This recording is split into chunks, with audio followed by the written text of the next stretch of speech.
നൂറുൽ ഇസ്ലാം മദ്രസ Devathiyal parliamentary തെരഞ്ഞെടുപ്പ് അവസാനിച്ചു. 7 സീറ്റുകൾക്കായി മത്സരമുണ്ടായി. വളരെ വാശിയേറിയ മത്സരമാണ് കാഴ്ചവെച്ചത്. ബോയ്സിൽ നിന്ന് മുഹമ്മദ് അൻഷിഫ് 84 വോട്ടിനും ഗേൾസിൽ നിന്ന് സഹല 99 വോട്ടിനും വമ്പിച്ച വിജയമാണ് കരസ്ഥമാക്കിയത്. ഇലക്ഷനുമായി ബന്ധപ്പെട്ട് ചില കാര്യങ്ങൾ പങ്കുവെക്കാനാണ് പുസ്തകമാര് കൂടി നിങ്ങൾക്ക് മുന്നിൽ വന്നിരിക്കുന്നത്. 2024-25 അധ്യയന വർഷത്തെ ഇനിയും വിദ്യാർത്ഥി ഇലക്ഷൻ വളരെ ഭംഗിയായി നടക്കുകയുണ്ടായി. പ്രചാരണ പ്രവർത്തനമൊക്കെ വളരെ നിലനിൽ തന്നെ വിദ്യാർത്ഥികളിൽ നിന്നും പാർലമെന്റ് നിയമസഭ തെരഞ്ഞെടുപ്പിന്റെ ഒരു പ്രതീതിയാണ് ഉളവാക്കിയിട്ടുള്ളത്. വളരെ സുതാര്യമായി തന്നെ തെരഞ്ഞെടുപ്പിന്റെ കാര്യങ്ങളൊക്കെ നടക്കുകയുണ്ടായി. ഫലപ്രഖ്യാപനം മറ്റുമൊക്കെ വളരെ സമയബദ്ധമായിട്ട് തന്നെ സുഖിച്ചു.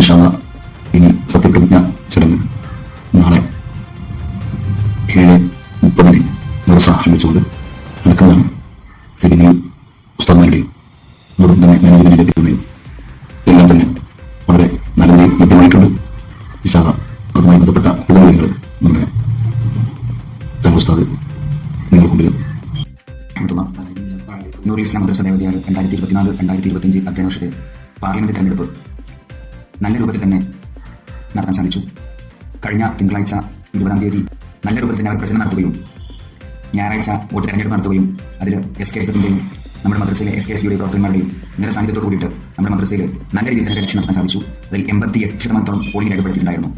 അതിന്റെ ഫലപ്രഖ്യാപനം അത് കഴിഞ്ഞ് ബുധനാഴ്ച ബഹുമാനപ്പെട്ട സദർ ഉസ്താദ് പ്രഖ്യാപിക്കുകയും മുഹമ്മദ് അൻഷിഫ് 84 വോട്ട് രേഖപ്പെടുത്തി ഒന്നാം സ്ഥാനം നേടുകയും സ്ത്രീകളുടെ ലീഡറായിട്ടുണ്ട് ഫാത്തിമ സഹലയിൽ 99 വോട്ട് നേടി സ്ത്രീകളുടെ ഭാഗത്ത് നിന്ന് ഒന്നാം സ്ഥാനം നേടുകയും ജുനൈദ്, തെഹിയ എന്നിവർ ശേഷമുള്ള സ്ഥാനം കരസ്ഥമാക്കുകയും ചെയ്തു.